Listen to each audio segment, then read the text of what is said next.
I sought out the script because I was really excited because Pete's Dragon is one of my favorite childhood films, and I thought it was beautiful, and I was really amazed with the kind of perspective on the story, that it's not that this version of Pete's Dragon is not stepping on the memories of the original Pete's Dragon.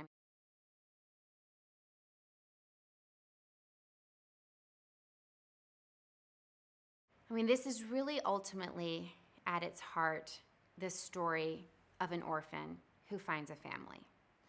And his journey to finding a family is magical and unique, definitely different, and unexpected and extraordinarily poignant. And for me, Grace, for my character, it's I would say it's her journey as well to find a family. It's her journey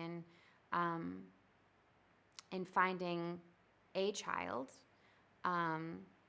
and kind of her own child, her own version of who she was as a child, and reconnecting with that again. And that was something that David and I talked a lot about, just this idea of what does it take to find a family?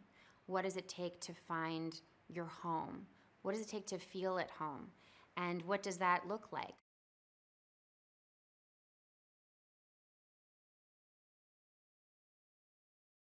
The beginning of this film is really this boy, Pete, stumbling into, because of tragedy, this dragon's life. And he names the dragon Elliot because he has a little book that he had in the back of the car with him. And Elliot is a character in the book who's lost. It's a lost puppy. And so he names him Elliot. And they take care of each other.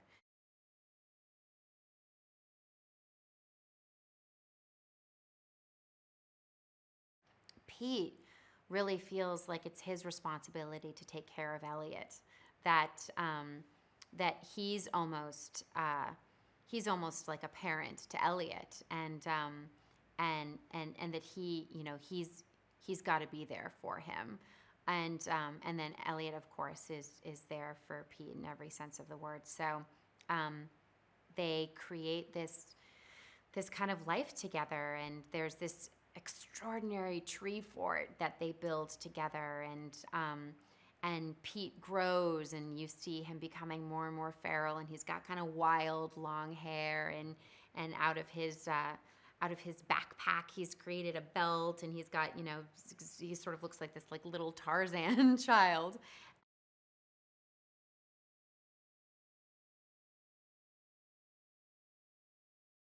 She learns of his kind of tragic beginnings, and learns of a character named Elliot, who is his best friend, and he draws a picture of Elliot, and it's a dragon, and that dragon looks alarmingly similar to a dragon that her father has drawn, that she never believed. And so that's when, in the story, things start to become a little spooky as the pieces come together, and Grace starts to think, is there a dragon in this forest? I mean, how is any of this possible if there isn't a dragon? Because none of this is possible if there isn't a dragon, and yet it's not possible that there's a dragon in this forest. So that's kind of the dilemma for Grace.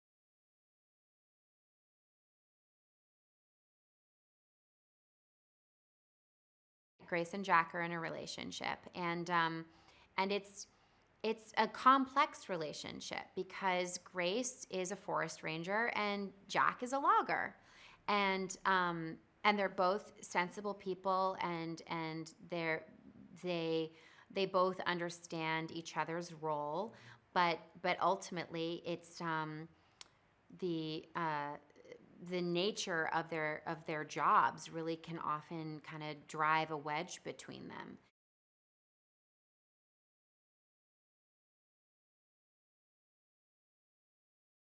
Getting the chance to work with Robert Redford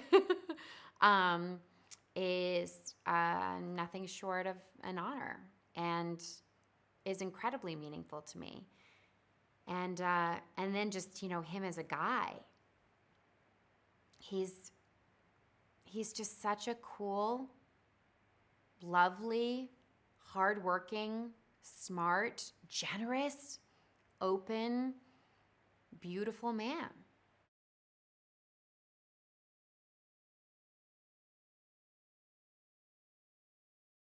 As an actor, you don't feel out of the loop.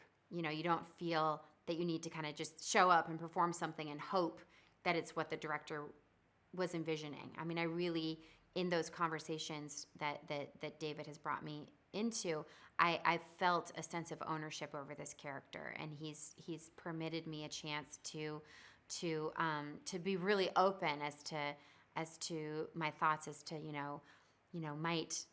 might this show this? Might that show that? You know, could we add in those various colors? Is that okay with you? And he's been so cool with that, and that's always really fun because, you know, ultimately then it becomes a collaboration, and that is what filmmaking is. I mean, it's a collaboration, and he's been an awesome director.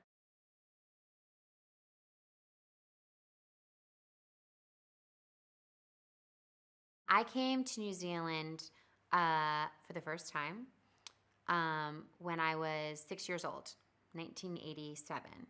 And I came here because my dad was doing a film called Willow, and he shot on the South Island. And I have distinct memories of my time here, even though I was so young. I mean, it was stunningly beautiful. I remember people being so friendly. I mean, it was epic.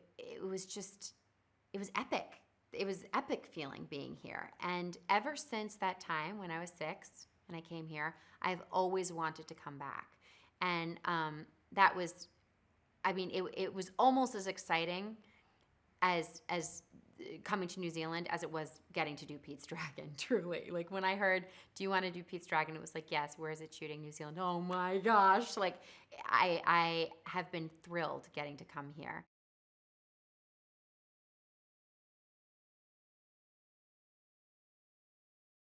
It is so tempting to move here because I think it's one of the best countries in the world to raise families, honestly. Bob Redford was actually saying that he feels like New Zealand is almost like what America was like during the 1930s. It's the country has I mean, obviously it's so stunningly beautiful.